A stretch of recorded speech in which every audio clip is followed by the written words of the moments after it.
आज हम इसके पार्ट नंबर 6 को लेकर आए हैं। जिसने इसके पार्ट नंबर 1 से 5 तक नहीं देखे तो वो हमारे चैनल पर जाकर वीडियो को ज़रूर देखे। तो इसमें क्वेश्चन पूछा गया था कि एफ फोकस दूरी का एक उत्तल लेंस एक वस्तु तथा एक पर्दे के बीच कहीं रखा जाता है। पर्दे तथा वस्तु के बीच की दूरी x है। यदि लेंस का आवर्धन m है तो सिद्ध कीजिए कि f बराबर mx अपॉन m प्लस 1 का होल स्क्वायर। तो ये क्वेश्चन 3 नंबर का पूछा गया था। तो आपको इसमें इसे सिद्ध करना है। तो कैसे करोगे? तो इसमें आपको सबसे पहले इसका चित्र को बना लेना है। तो आपको क्वेश्चन में दिया गया था कि f फोकस दूरी का एक उत्तल लेंस है। तो इसमें हम सबसे पहले एक उत्तल लेंस को बना देंगे। तो ये हो गया एक उत्तल लेंस, ठीक है। और ये किस किस के बीच में रखा है? तो ये एक वस्तु और एक पर्दे के बीच में रखा है। तो ये हो गई है क्या बच्चों? तो इसे कह देंगे वस्तु। और जबकि पर्दा रखा है इसके इधर, तो ये हो गया है पर्दा। और ये है उत्तल लेंस, क्या है? और ये है उत्तल लेंस, ठीक है। तो इसमें दे रखा है कि पर्दे तथा वस्तु के बीच की दूरी है x। तो मतलब कि इससे इस तक की दूरी कितनी दे रखी है आपको? तो इसकी दूरी दे रखी है पूरी x, ठीक है, इससे इस तक की दूरी। और जबकि वस्तु से लेंस की दूरी है u, ठीक है, वस्तु से लेंस की दूरी है u। और जबकि पर्दे से लेंस की दूरी है v, पर्दे से लेंस की दूरी है v, ठीक है। अब हमें इसे सॉल्व करना है। तो इसे कैसे करेंगे? तो इसमें आपको इसको सिद्ध करना है। तो इसमें क्या क्या है? तो इसमें आपको सबसे पहले लगाना होगा रेखीय आवर्धन। क्या करोगे? इसमें आप सबसे पहले करोगे रेखीय आवर्धन, जिसका सूत्र होता है m बराबर v बटे u। इसका सूत्र क्या होता है? तो इसका सूत्र होता है m बराबर v बटे u। और अगर इसमें से हम v का मान निकालें तो m और u आपस में गुना हो जाते हैं, ठीक है। तो और अब देखो आप, अब इसमें ही दिया गया है कि ये इस पर्दे से वस्तु के बीच की दूरी है पूरी कितनी? x। तो इसमें u और v जो जुड़ेगा तो वो x के बराबर होगा। ऐसा क्यों होगा? क्योंकि इन दोनों के जो बीच की दूरी है, मतलब इसे और इसे जोड़ दोगे तो वो इसके बराबर आ जाएगी, ठीक है।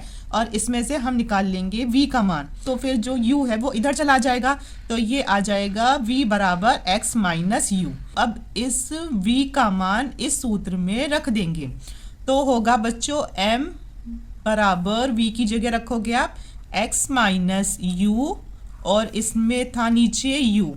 अब इनकी आपस में कर देंगे क्रॉस मल्टीप्लाई, तो हमारा हो जाएगा m के साथ गुना में आ जाएगा u और बराबर x माइनस u। अब क्या काम करेंगे? ये जो u है ये m इसके पास चला जाएगा, तो ये कैसे हो जाएगा? तो ये हो जाएगा प्लस में, ये बराबर x के आ जाएगा। अब हम इसमें क्या काम करेंगे? अब हम इसमें से u को कॉमन ले लेंगे, तो ये आ जाएगा m प्लस 1 बराबर x के।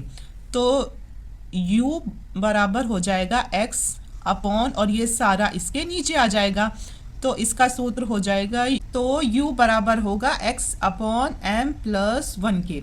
अब इसमें क्या करना है आपको? तो अब इसमें करना है आपको लेंस के सूत्र से, मतलब अब इसमें आपको लेंस का सूत्र करना है, ठीक है। तो वो होता है 1/f बराबर 1/v माइनस 1/u के, ठीक है। अब आप एक चीज़ देखो कि जो ये उत्तल लेंस है इसके अगर सीधे हाथ पे देखेंगे तो होता है प्लस, अगर इसके उल्टे हाथ पर देखेंगे तो होगा माइनस। तो अगर उत्तल लेंस के सीधे हाथ पे ये रखा है पर्दा, तो इसकी दूरी कितनी है? तो इससे इसकी दूरी है v, तो ये तो होगी इसमें प्लस में। और जबकि इस लेंस की वस्तु से दूरी है u, तो ये किस में होगी? तो ये हो जाएगी माइनस u, ठीक है। याद रखना है इस बात को, ये अब काम आने वाली है। 1/f बराबर, चलो ऊपर कर देते हैं इसे, कि 1/f बराबर 1/v माइनस 1/u के। तो हो जाएगा 1/f बराबर 1/v कितना है? तो बच्चों इसमें से हमने निकाला था v का मान। अब इसे नहीं देखें क्योंकि इसका तो हम इसमें यूज़ कर चुके हैं, ठीक है। अब हम इसका करेंगे, तो ये हो जाएगा mu, और इसका भी हम इसमें क्यों यूज़ कर रहे हैं? तो हम इसीलिए यूज़ कर रहे हैं क्योंकि इसे हमें m और x के पदों में लेकर आना है, ठीक है।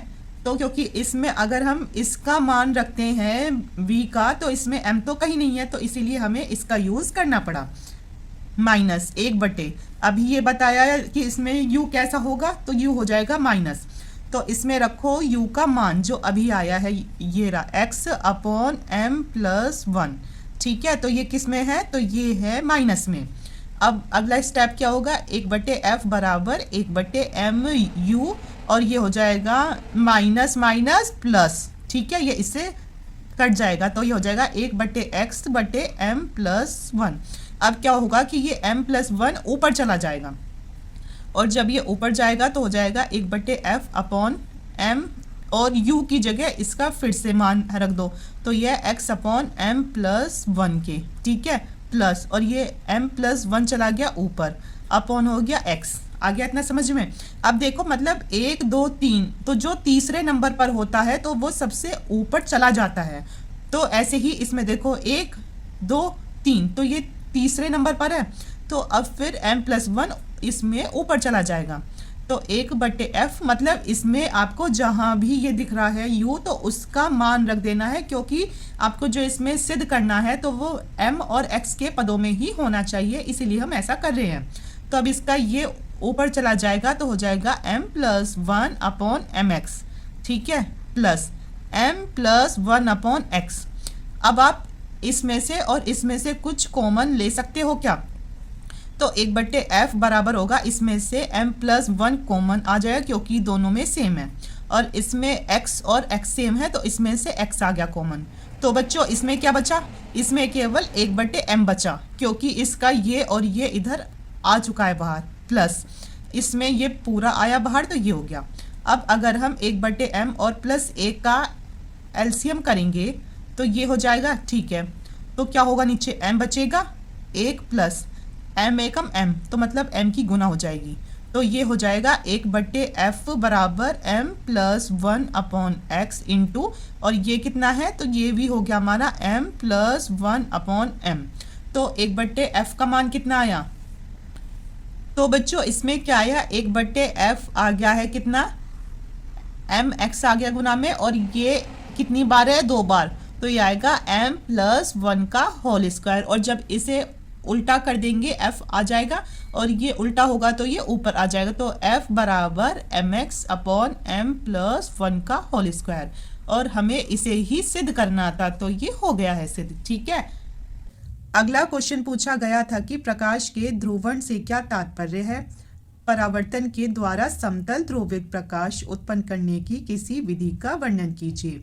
तो ये क्वेश्चन 3 नंबर का पूछा गया था। तो बच्चों प्रकाश का ध्रुवण क्या होता है, तो इसमें एक साधारण प्रकाश लेते हैं जो कि मतलब जिसके विद्युत जो वेक्टर हैं, तो ये सभी दिशाओं में कंपन करते रहते हैं, जैसे इस दिशा में, इस दिशा में, इसमें, मतलब ये ऐसे करके क्या करते रहते हैं, डांस करते रहते हैं सभी दिशाओं में। तो जब इस साधारण प्रकाश को किसी पोलराइड से गुजारा जाता है तो ये कैसा प्रकाश देता है, तो बच्चों ये ध्रुवित प्रकाश देता है। मतलब कि जो ये पोलराइड होता है ना, ये एक खिड़की की तरह होता है, जैसे कि ये है पोलराइड, इसमें ये खिड़कियां बनी हुई हैं ऐसे, और जब ये इन सभी दिशाओं से आता हुआ प्रकाश इसमें से गुजरेगा, तो आप खुद देखो कि जो ये ऐसे जा रहा है प्रकाश, क्या ये इसमें से गुजर पाएगा, बिल्कुल भी नहीं, और जो ऐसे आ रहा है ये आ जाएगा, बिल्कुल नहीं आएगा, और जो प्रकाश ऐसे आ रहा है वो भी नहीं आएगा, क्योंकि वो फिर ऐसे आएगा इसमें। हाँ, तो इसमें से सिर्फ जो ये सीधे वाला प्रकाश है ये ही इससे गुजर सकता है, ऐसे वाला, ठीक है, तो इसे ही कहते हैं ध्रुवित प्रकाश, और इस घटना को ही प्रकाश का ध्रुवण कहते हैं। तो बच्चों एग्जाम में कैसे लिख कर आओगे, तो एग्जाम में आप इसे लिख कर आओगे कि प्रकाश का ध्रुवण क्या होता है, कि जब साधारण प्रकाश को किसी पोलराइड से गुजारा जाता है तो उससे निकलने वाले प्रकाश विद्युत वेक्टर के कंपन सीमित होकर, मतलब कि जो ये सब दिशाओं में थे तो अब ये केवल एक ही दिशा में है, तो ये कैसे हो गए, फिर ये हो गए हैं अब सीमित। तो जो कंपन है ये सीमित होकर, मतलब ये ऐसे ही कंपन कर पाएंगे, सीमित होकर एक ही दिशा में रह जाते हैं, तो ऐसे प्रकाश को ही समतल ध्रुवित प्रकाश कहते हैं, और यह घटना प्रकाश का ध्रुवण कहलाती है। अगला क्वेश्चन पूछा गया था कि परावर्तन के द्वारा समतल ध्रुवित प्रकाश उत्पन्न करने की किसी विधि का वर्णन कीजिए। तो इसे आप कैसे करोगे बच्चों? तो इसमें आप लिखोगे कि परावर्तन के द्वारा समतल ध्रुवित प्रकाश उत्पन्न करने की हमने कौन सी विधि ली है? तो इधर लिया है हमने ब्रूस्टर का नियम। तो बच्चों इस नियम को समझने के लिए आपको ध्रुवित प्रकाश या फिर ध्रुवण कोण को समझना पड़ेगा। तो ध्रुवित प्रकाश क्या कहता है? तो ये कहता है कि जो भी किरण आ रही है उसे कहते हैं आपतित किरण, और जो किरण वापस जा रही है उसे कहते हैं परावर्तित किरण। और अगर कोई किरण एक माध्यम से दूसरे माध्यम में जा रही है तो उसे कहते हैं अपवर्तित किरण। ठीक है, तो किरणें जब आती हैं तो उसका अपवर्तन भी हो सकता है और उसका साथ में परावर्तन भी हो सकता है।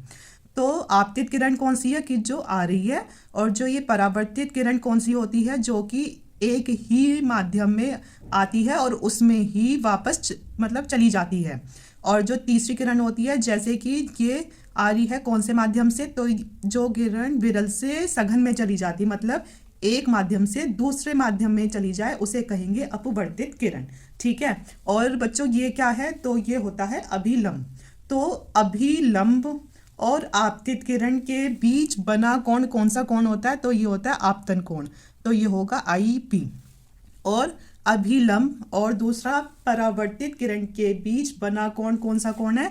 तो ये है बच्चों परावर्तन कोण। और अभिलंब और अपवर्तित किरण के बीच बना कोण कौन सा कोण है? तो ये है अपवर्तन कोण R। इसमें आपको याद रखना है कि आपतन कोण और जो परावर्तन कोण है ये आपस में बराबर हैं। आपतन कोण और परावर्तन कोण, आपतन कोण और परावर्तन कोण कैसे हैं? तो ये आपस में बराबर हैं। तो हो जाएगा IP बराबर IP के। ठीक है, क्योंकि ये भी IP है और जी ये भी IP है। ठीक है, अब MCQ में पूछ लिया जाता है कि इसमें जो ये आपतन कोण है और जी परावर्तन कोण है तो ये कैसे होते हैं? तो ये आपस में बराबर होते हैं। और बच्चों MCQ में ये पूछ लिया जाता है कि जो अपवर्तित किरण है, अपवर्तित किरण है ये, ठीक है, और जो दूसरा परावर्तित किरण है ये, तो इनके बीच कौन सा कोण बनता है? मतलब कि MCQ में आपसे पूछ लिया जाएगा कि अपवर्तित किरण और ये परावर्तित किरण के बीच यहाँ कौन सा कोण बनता है। तो बच्चों ये एक दूसरे के कैसी होती हैं? तो ये एक दूसरे के लंबवत होती हैं। कैसे होगी लंबवत? अब अपवर्तित किरण जा रही है ऐसे, अपवर्तित किरण है ऐसे, तो ये समझ लो ये क्या है बच्चों? तो ये होती है जमीन जैसे। ठीक है, और ये कौन सी है? तो ये है परावर्तित किरण जो इस पर सीधी खड़ी है ना। तो ये समझ लो कि ये आप हो, कि अगर आप जमीन पर सीधे खड़े हो तो आप उसके क्या हुए? तो आप उसके होंगे लंबवत, यानी आप उससे बनाओगे कितने डिग्री का कोण? तो आप उससे बनाओगे 90 डिग्री का कोण। तो इसीलिए जो अपवर्तित किरण और ये परावर्तित किरण आपस में 90 डिग्री का कोण बनाती हैं।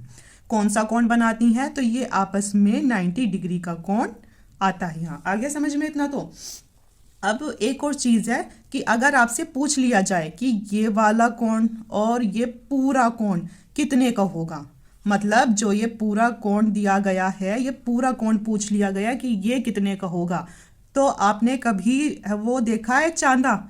चांदा ऐसे होता है ना, प्रोट्रैक्टर जिसे वो कहते हैं। तो उसमें जो ये सीधी लाइन होती है तो आपको समझ में आएगी कि एक पे लिखा होता है 0, एक पे लिखा होता है 180 डिग्री। तो इसका मतलब कि ये पूरा 180 डिग्री का होता है। तो फिर ये भी तो एक सीधी लाइन ही जा रही है और ये ऐसे क्या बन रहा है? इस पे चांदा बन रहा है। आगे समझ में? तो ये पूरी लाइन कितने की है?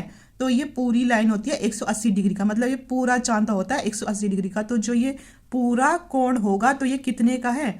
तो ये पूरा कोण होता है 180 डिग्री का। आपको ये करके नहीं आना, आपको ये सिर्फ मैं समझाने के लिए बता रही हूँ।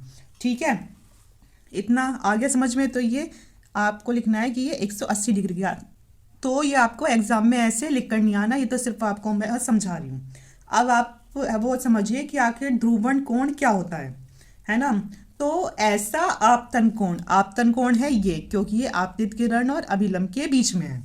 तो ऐसा आपतन कोण जिसके लिए परावर्तित किरण, ऐसा आपतन कोण जिसके लिए परावर्तित किरण कैसी हो जाए? तो ये हो जाती है समतल ध्रुवित। कैसी होती है? तो ये हो जाती है समतल ध्रुवित, मतलब समतल होकर ये फैल जाती है। मतलब ऐसा आपतन कोण जिसके लिए परावर्तित किरण कैसी हो जाती है? तो ये हो जाती है समतल ध्रुवित। कैसी हो गई? तो ये हो गई है बच्चों समतल ध्रुवित, मतलब ये समतल होकर कैसी हो गई? तो ये फैल गई। तो जो इसमें ये बिंदु हैं तो ये दर्शा रहे हैं कि ये कैसी हो चुकी है परावर्तित जो किरण है, तो ये समतल ध्रुवित हो जाती है। इसीलिए इन दोनों के कोण जो आईपी हैं इसको ही ध्रुवण कोण कहते हैं। इसीलिए जो आईपी कोण है इसे ध्रुवण कोण कहते हैं। तो बच्चों ध्रुवण कोण क्या होता है? ऐसा आपतन कोण जिस पर परावर्तित किरण समतल ध्रुवित हो जाती है, तो ऐसे कोण को ही ध्रुवण कोण कहते हैं। अब इसके बारे में आप क्या लिखोगे? तो आप इसके बारे में बस ये आ जाना लिखकर आपको इसमें नंबर मिल जाएंगे। तो आखिर ब्रूस्टर का नियम क्या होता है कि वह आपतन कोण जिसके लिए परावर्तित किरण समतल ध्रुवित हो जाती है उसी कोण को ध्रुवण कोण या फिर ब्रूस्टर कोण आईपी कहते हैं। आ गया ये समझ में? तो जो हमारा ध्रुवण कोण होता है उसे ही ब्रूस्टर कोण यानी आईपी कहते हैं।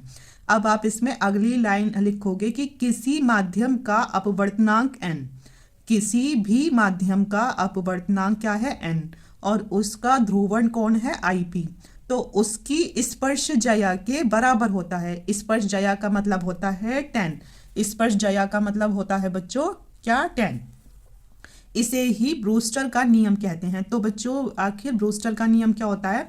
तो किसी भी माध्यम का अपवर्तनांक n उसका ध्रुवण कोण आईपी की स्पर्श ज्या के बराबर होता है। इसे ही ब्रूस्टर का नियम कहते हैं। और ये होता है ब्रूस्टर के नियम का सूत्र कि जो अपवर्तनांक n है तो वो स्पर्श ज्या के ध्रुवण कोण के क्या होता है? तो वो इसके बराबर होता है। तो हो जाएगा n बराबर tan आईपी। ठीक है, अब हम इसका आगे सॉल्यूशन करते हैं। तो मैंने अभी आपको जो ये समझाया था कि ये 180 डिग्री होता है चांदा, तो इस 180 डिग्री में क्या क्या आ रहा है? एक तो आईपी आ रहा है इसमें, एक इसमें आ रहा है, ये आ रहा है 90 डिग्री, एक इसमें आ रहा है बच्चों आर। तो इसमें आप कैसे लिखोगे? तो आप इसमें लिखोगे आईपी प्लस 90 डिग्री और प्लस आर। तो ये बराबर किसके है? तो ये बराबर है बच्चों 180 डिग्री के। तो इधर से अगर हम सिर्फ आर का मान निकाले यानी अपवर्तन कोण का मान, तो क्या होगा? 180 डिग्री अपनी जगह ऐसी रहा और ये 90 इधर जाकर माइनस का, और ये आईपी भी इधर जाकर किसका हो जाएगा? माइनस का। तो ये आ गया है आर का मान। अभी और इसे सॉल्व कर सकते हैं कि अगर 180 डिग्री में से 90 डिग्री जाएगा तो आएगा हमारा 90 डिग्री और इसमें से जाएगा आईपी। अब आ गया हमारा आर का मान, और आर क्या होता है? आर होता है अपवर्तन कोण। अब इसमें हमें मतलब अब इसमें हमें लगाना है स्नेल के नियम से। किसके नियम से बच्चों? तो इसमें हम लगाएंगे हम स्नेल के नियम से। तो स्नेल का नियम क्या कहता है? तो स्नेल का नियम कहता है n बराबर साइन आई बटे साइन आर के। ये आपको अच्छे से याद होना चाहिए कि स्नेल का नियम क्या कहता है। तो ये कहता है n बराबर साइन आई बटे साइन आर के। पर यहाँ हम आई क्या यूज़ कर रहे हैं? आई पी, तो हम यहाँ आई पी लिख देंगे। ठीक है, अब आर की जगह आर का इधर रख देंगे हम मान। तो हम यहाँ करेंगे n बराबर साइन आई पी बटे साइन आर की जगह हम रखेंगे क्या? 90 डिग्री माइनस आई पी।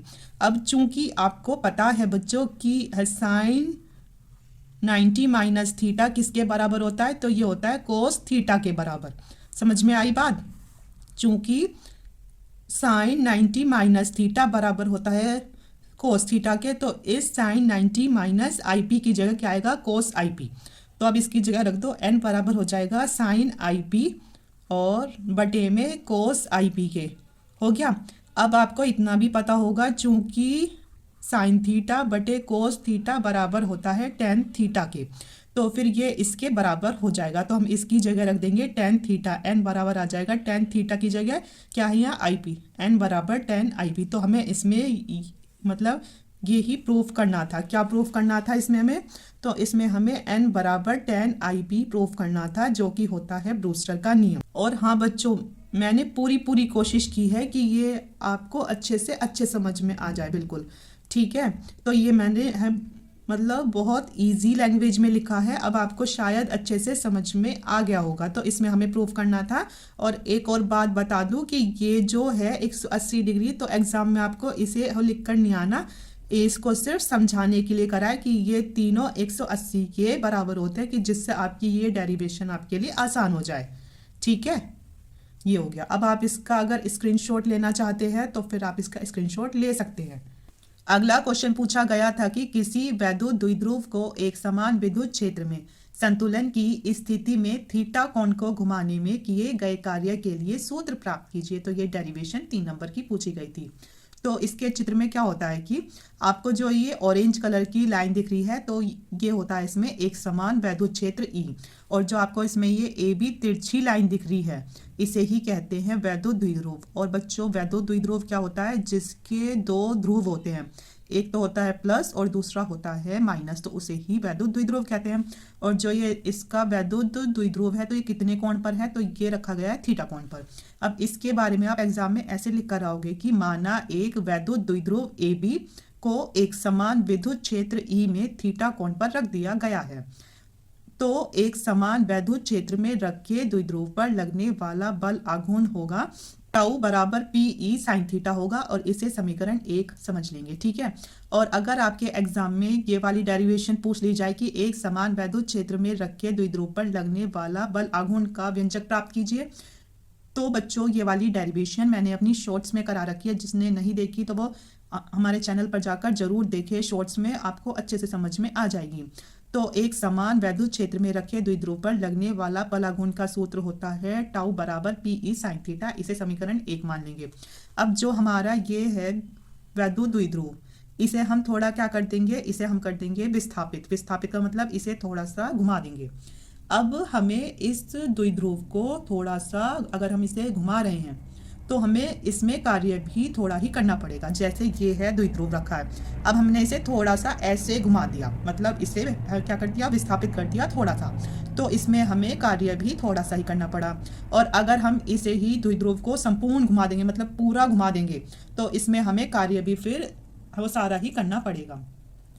तो बच्चों, आपको ये बात याद रखनी है कि थोड़े के लिए होता है अवकलन और जी पूरे के लिए होता है समाकलन। क्या क्या होता है? अगर आप इसे थोड़ा सा घुमा रहे हो तो होगा अवकलन, और अगर आप इसे पूरा घुमा रहे हो तो हो जाएगा समाकलन। तो आप इसमें लिखोगे कि द्विध्रुव को डी थीटा तक विस्थापित करने में किया गया कार्य। अब चूंकि आपको पता है, और हाँ ये भी समझ जाइए कि इसमें क्या लिखा हमने कि द्विध्रुव को डी थीटा तक क्या किया है? विस्थापित, मतलब इसे थोड़ा सा क्या करा है? तो इसे थोड़ा सा हमने घुमा दिया है। तो द्विध्रुव को डी थीटा तक विस्थापित करने में किया गया कार्य। अब चूंकि आपको पता है कार्य बराबर होता है बल गुना विस्थापन के, और हमारा बल क्या है? तो बल आघूर्ण ही तो है बल, तो ये तो हो गया टाउ। और जो हमने इसका थोड़ा सा वो किया है विस्थापन, मतलब इसे थोड़ा सा घुमा दिया है, तो वो हो गया हमारा क्या? D theta. और हम क्या निकाल रहे हैं? इसका कार्य। तो डब्ल्यू क्या हो जाएगा इसका? D W. अब आप सोचोगे कि इनके आगे डी क्यों लगा है? तो यही होता है अवकलन। तो आप लिखोगे कि डी डब्ल्यू बराबर टाउ गुना डी थीटा के, तो इसमें हो जाएगा डी डब्ल्यू बराबर इस टाउ की जगह इसका ये मान इसमें रख देना है, तो आ जाएगा P E sine theta into D theta के। अब हम आगे क्या लिखेंगे? अब अभी तो हमने इसे थोड़ा सा घुमाया था, पर अब हम इसे पूरा घुमा देंगे, मतलब थीटा 1 से थीटा 2 तक घुमा देंगे। तो आप इसमें लिखोगे कि द्विध्रुव को थीटा 1 से थीटा 2 तक घुमाने में किया गया कार्य। तो मतलब जो ये डी था ये हट जाएगा, क्योंकि अब इसका हो जाएगा समाकलन। तो इसमें हो जाएगा डब्ल्यू बराबर समाकलन होगा थीटा 1 से थीटा 2 तक। किसका होगा? डी डब्ल्यू का। तो इसमें होगा डब्ल्यू बराबर समाकलन होगा थीटा 1 से थीटा 2, और किसका होगा? तो ये होगा डी डब्ल्यू का। और आपको पता है डी डब्ल्यू का ये मान है, तो अब इसमें आपको रख देना है। तो आपका आ जाएगा डब्ल्यू बराबर समाकलन थीटा 1 से थीटा 2। ठीक है, इसकी जगह हम रख देंगे इसका मान P E sine theta D theta.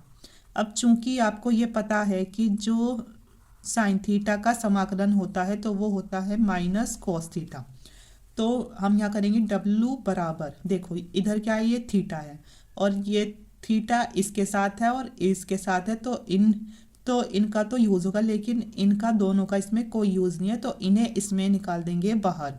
तो हो जाएगा PE समाकलन θ1 से θ2 किसका होगा समाकलन, साइन थीटा डी थीटा का। तो अभी बताया है साइन थीटा का समाकलन होता है माइनस कॉस थीटा, तो हो जाएगा W बराबर PE साइन थीटा का होगा माइनस कॉस थीटा, और इसकी जो ये दे रखी है लिमिट, तो वह है θ1 से θ2 है ना, क्योंकि अब ये इसका हो चुका है समाकलन। अब आपको एक सूत्र याद रखना है कि अगर x लिखा है, मतलब ये सिर्फ एग्जाम्पल के लिए x है और उसकी जो ये दे रखी है लिमिट वो दे रखी है a से b तक, तो इसका सूत्र होता है upper limit minus lower limit.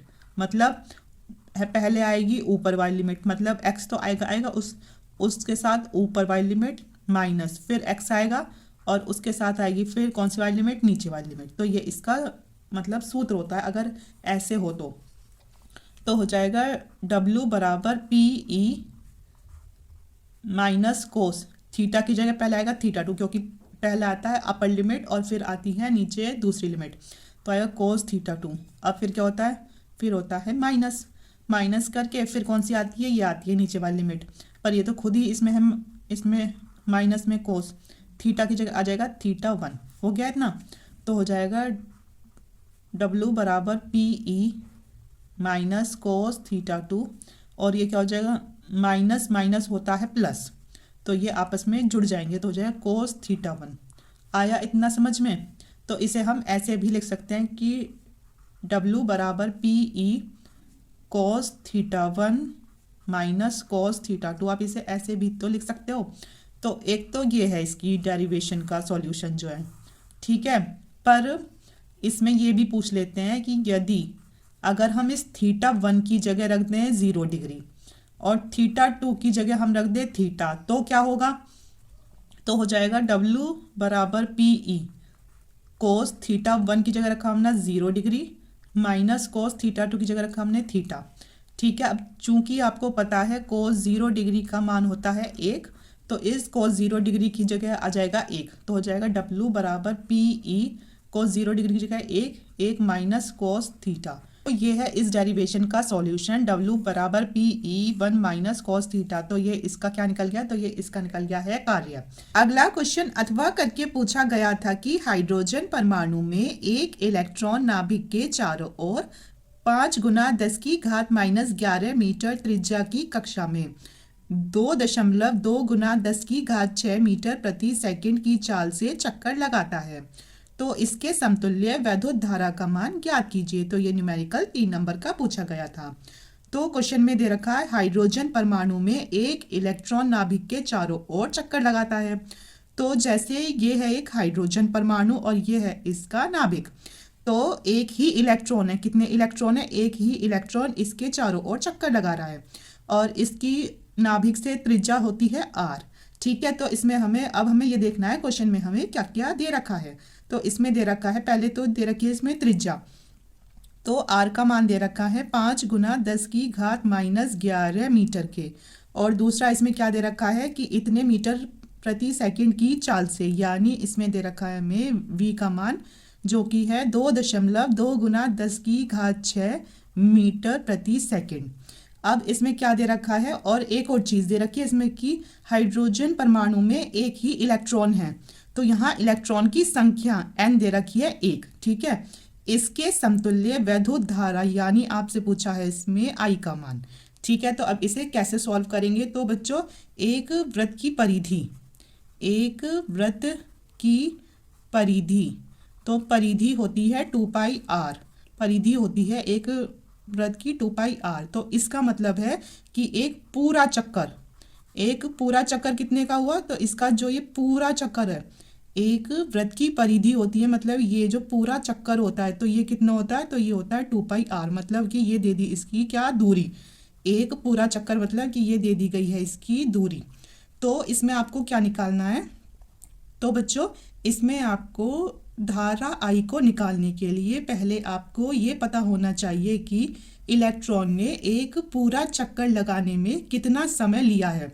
तो उसके लिए सूत्र होता है चाल बराबर दूरी बटे समय क्या सूत्र होता है? तो इसके लिए सूत्र होता है चाल बराबर दूरी बटे समय।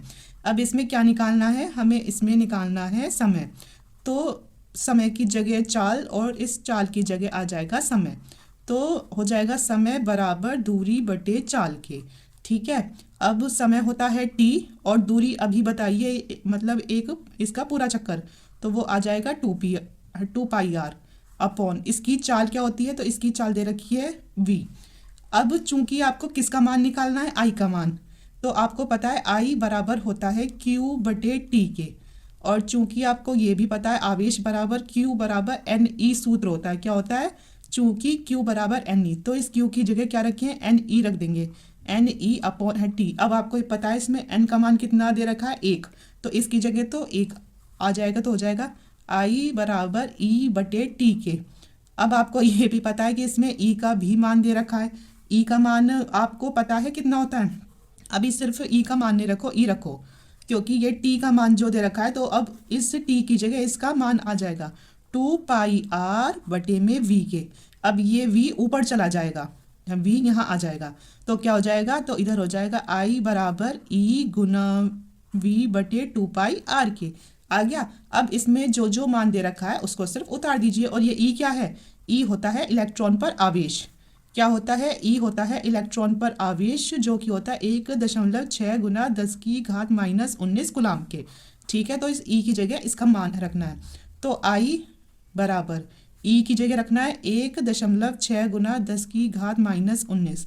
अब ये क्या है? वी। तो इसमें वी कितना दे रखा है? तो वी दे रखा है इसमें हमें 2.2 गुना 10 की घात 6 बटे 2। पाई का मान रख दो 22 बटे 7। आर का मान कितना दे रखा था? तो आर का है 5 गुना 10 की घात माइनस के 11। अब क्या काम करेंगे हम? तो जो ये बटे में 7 है ये ऊपर चला जाएगा। ठीक है। तो अभी आप पहले देखो, इधर दे रखा है, मतलब ये कर लो रफ काम, 1.6 गुना 2.2 दे रखा है जैसे। ठीक है।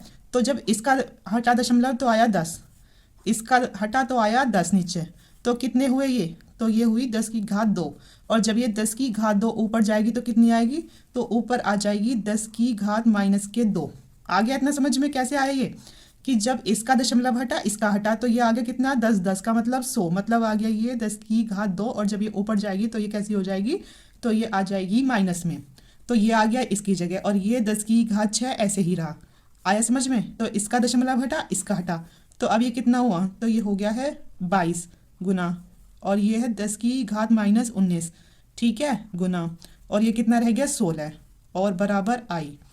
तो जो ये 7 था ये ऊपर चला जाएगा, तो यहाँ हो जाएगा गुना 7। और नीचे है 2 गुना 22 गुना 5 गुना 10 की घात माइनस आ गया और 11। ठीक है। 22 से 22 कट गया, कट गया ये। ओके। अब ये नीचे क्या हो गया? तो आई बराबर कितना हुआ? अब जो भी ये 10 की घात है पहले इन्हें सॉल्व कर लो। यहाँ तो 16 है और गुना क्या है? 7 हो गया। अब ये 10 की घात माइनस 19 है, प्लस का 6 है, और 10 की घात माइनस की 2 है। तो अगर 6 में से 2 गया तो कितना बचा? तो आई यहाँ 10 की घात 4, और यहाँ कितनी है? यहाँ है 10 की घात माइनस 19। तो 19 में से 4 जाएगा तो कितना बचेगा? तो इधर आ जाएगा 10 की घात माइनस के 15। आ गया इतना? ठीक है। अब क्या होना है? अब नीचे इसकी और इसकी गुना कर दो, तो कितना? तो ये हाँ, तो ये हो गया 5 दूनी 10 और गुना 10 की घात माइनस 11 के। आया इतना? तो अगर 11 में से 1 जाएगा तो कितना बचा? तो यहाँ बचेगा 10 की घात 10 के। बच्चों ये जो लिखा गया है तो ये एक रफ काम है। ठीक है। तो सिर्फ आपको समझाने के लिए कराया जा रहा है, ये भी। तो ये नीचे क्या आ गया? तो एग्जाम में ऐसे नहीं करके आना। अगर ये रफ काम करना है तो फिर इधर साइड में लाइन खींच के जब करना। तो आई बराबर, तो बच्चों 16 सत्ते होता है 112 गुना 10 की घात माइनस 15, और ये कितनी आई? तो ये आई है 10 की घात माइनस 10। और जब ये 10 की घात माइनस 10 ऊपर जाएगी तो आई प्लस की। अब अगर 10 की घात माइनस 15 में से, मतलब माइनस 15 में से 10 चला जाएगा तो आएगा माइनस के 5। ठीक है। तो हमारा आंसर कभी भी ऐसे नहीं आता, हमारा आ जाता है वो करके दशमलव।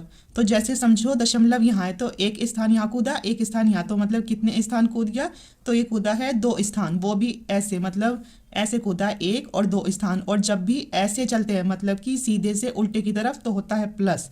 ठीक है, तो यहाँ 10 की घात -5 थी, प्लस के 2 हुई तो कितना आया, अगर 5 में से 2 जाएगा तो आएगा 3, तो आ जाएगा 10 की घात -3 एम्पियर इसका आंसर होगा। तो आई का मान कितना आया, तो इसमें बच्चों आई का मान आया है 1.12 गुना 10 की घात -3 एम्पियर।